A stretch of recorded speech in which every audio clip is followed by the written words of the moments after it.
Hey guys, welcome back to another video. Today we'll be replacing the gas struts on the hatchback. So if you have seen my earlier video on the hatchback, it doesn't go up automatically all the way, so it kind of gets stuck.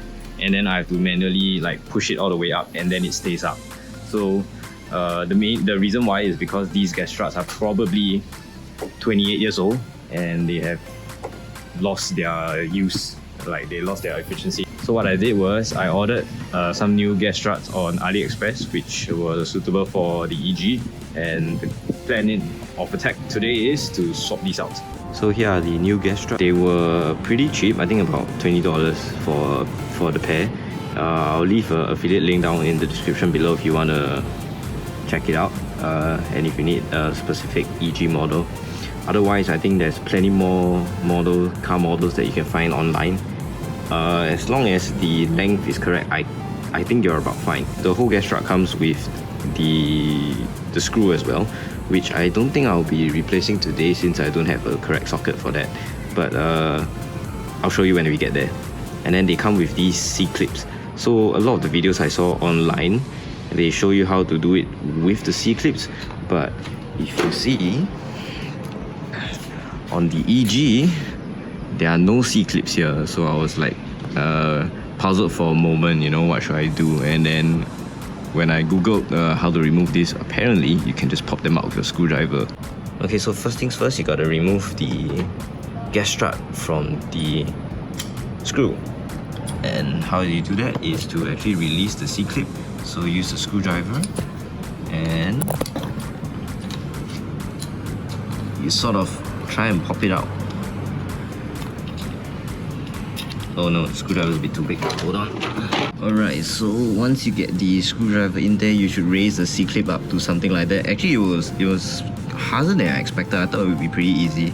So all you need to do is just raise it up and you should be able to pop the ball out of the socket here. Alright, let's do that for the rest. Right, so I realized the C-clips are actually a bit harder than I thought to put back. So what I intend to do now is probably just use the wrench, push this fairing far in enough so that I can reach the screw and just take out the entire thing, just replace the entire thing.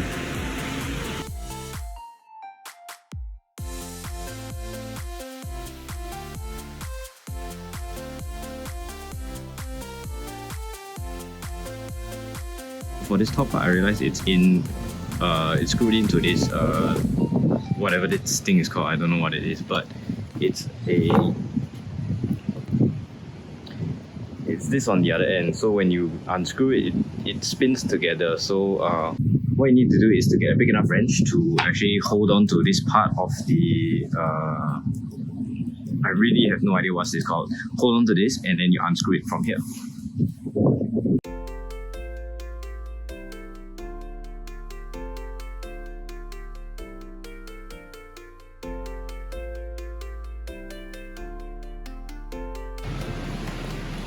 Okay, so now that I've got that out, how this goes on is actually a two-piece. This is how this thing works. So this goes on the outside of the glass, and the inside piece, you see these little edges here? So the inside piece actually kind of hold on to it, so you can screw it in. And I realized how dirty these are, so I will just give them a quick clean, and I think I may just look for what these are online, and I'll see if I can get a new pair of these, because these look quite dirty. Now that we've got that done, the next thing is to actually just piece it all back together.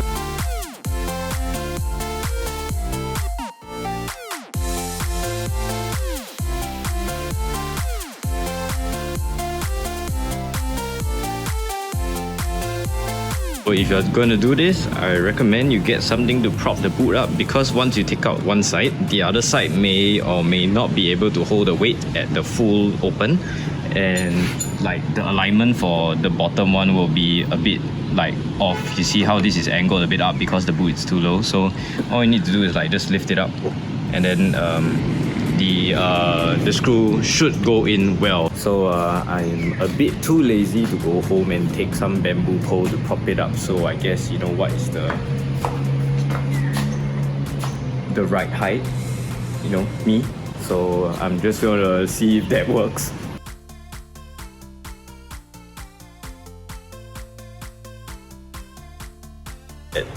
We've got both in now, and this is the moment of truth. Oh, look at that! I did it!